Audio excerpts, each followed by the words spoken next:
Ne fais pas aux autres ce que tu ne voudrais pas qu'on te fasse. C'est ce qu'on apprend petit au jardin d'enfants.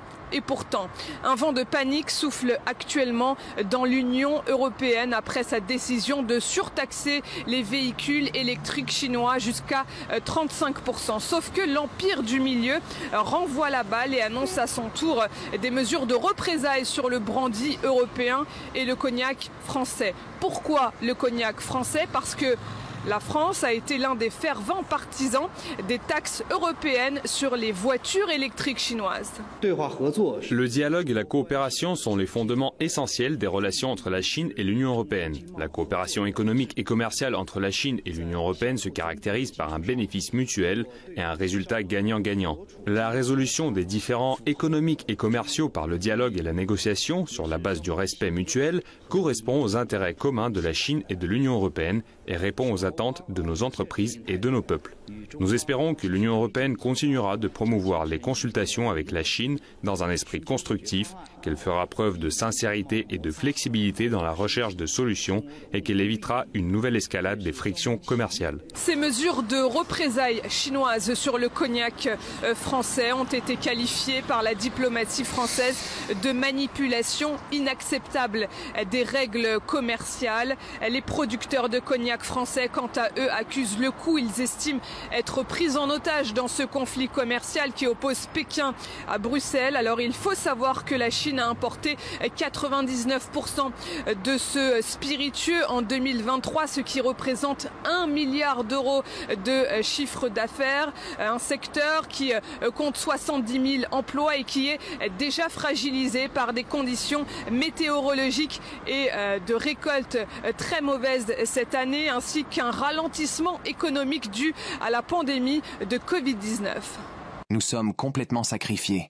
Nous sommes pris en otage dans un différend entre l'UE et la Chine sur les véhicules électriques. Et le cognac n'y est pour rien. Mais nous pouvons encore sauver la situation. Nous appelons notre gouvernement à trouver des solutions et à se rapprocher de la Chine pour voir quelles discussions peuvent avoir lieu. La Chine est notre plus grand marché en termes de valeur et notre deuxième en termes de volume. Ajouter les taxes chinoises nous ferait perdre notre deuxième marché et aurait des conséquences catastrophiques pour tous les exploitants, vignerons, commerçants et toute la filière qui nous entoure. Pour tenter d'y remédier, la ministre déléguée au commerce extérieur va se rendre à Shanghai la semaine prochaine pour y rencontrer son homologue chinois. La ministre doit rappeler le message avec force auprès des autorités chinoises pour contester l'imposition de ces droits de douane qui sont politiques et non justifiés. Des entreprises françaises dépendent du marché chinois, investissent et ont besoin de ce marché. Donc on défend nos intérêts, mais pas question d'entrer dans une forme de confrontation stérile. La tâche risque de lui être difficile. La Chine, ne souhaitant pas en rester là, envisage aussi de supprimer des subventions accordées à certains produits laitiers en provenance de l'Union européenne. L'enjeu est de taille. Le secteur laitier représentait 12% des exportations agroalimentaires européennes vers la Chine en 2023.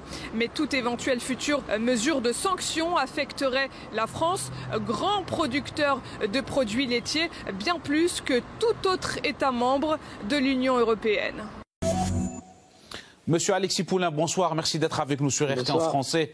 Alors, la principale raison de cette taxe européenne imposée sur les véhicules chinois serait une concurrence déloyale avec l'industrie automobile de l'Union européenne. Mais dans les faits, s'agit-il vraiment d'une concurrence qui n'est pas équitable ?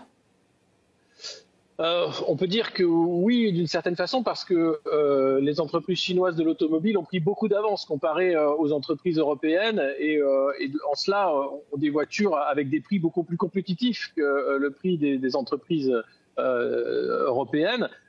Donc il ne s'agit pas d'une concurrence déloyale, il s'agit simplement que la Chine a fait le choix de l'électrique longtemps avant l'Union européenne et aujourd'hui se retrouve avec un avantage comparatif énorme comparé aux constructeurs automobiles européens.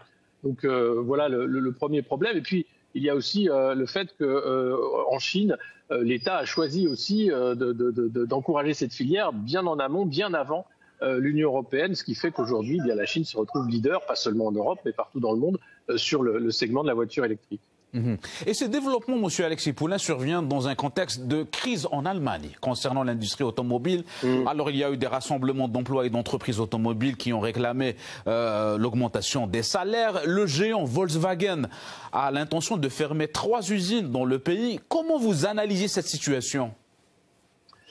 C'est comme souvent avec l'Union européenne, des choix stratégiques désastreux qui amènent à des suicides industriels. On a vu d'abord le problème avec le nucléaire en Allemagne, où le lobby écologique avait tout fait pour faire fermer les centrales. La guerre en Ukraine et puis le sabotage de Nord Stream a rendu difficile aussi à l'industrie allemande d'avoir accès à une énergie bon marché comme c'était le cas auparavant avec le gaz russe et les hydrocarbures en provenance de Russie.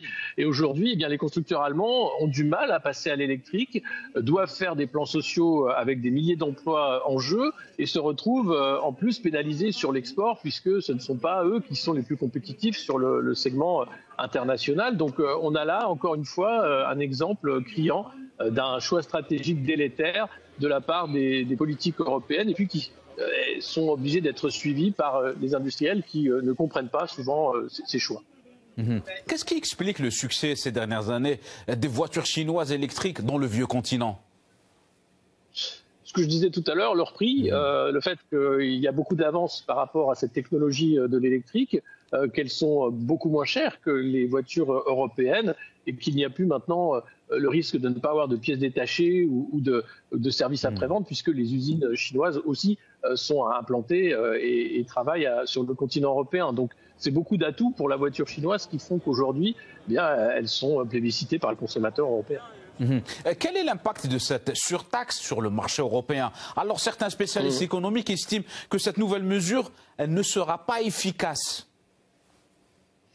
Non, pas forcément. Disons que le mal est fait et que aujourd'hui, on voit que le consommateur européen a du mal à renouveler sa voiture. Le prix de l'électrique reste vraiment très cher et donc il y a un vieillissement du parc automobile. Le choix de la voiture chinoise permet de limiter effectivement le prix. Le fait qu'il y ait une taxe n'empêchera pas la Chine de continuer de vendre à des prix compétitifs et de faire des profits des voitures qui sont massivement produites avec une filière organisée. En Europe, en fait, on a voulu mettre la charrue avant les bœufs en poussant les consommateurs à s'équiper de voitures électriques alors que l'industrie n'était pas prête et les infrastructures non plus. Il y a des problèmes avec les bornes de charge notamment et les prix des bornes de charge pour l'électricité, notamment sur les places de stationnement ou sur les autoroutes. Et dans un autre registre, M. Alexis Poulain, cette guerre commerciale entre Pékin et l'UE inquiète l'industrie française du cognac. Pensez-vous que ce secteur économique important pour la France va payer les frais de ce différend économique ?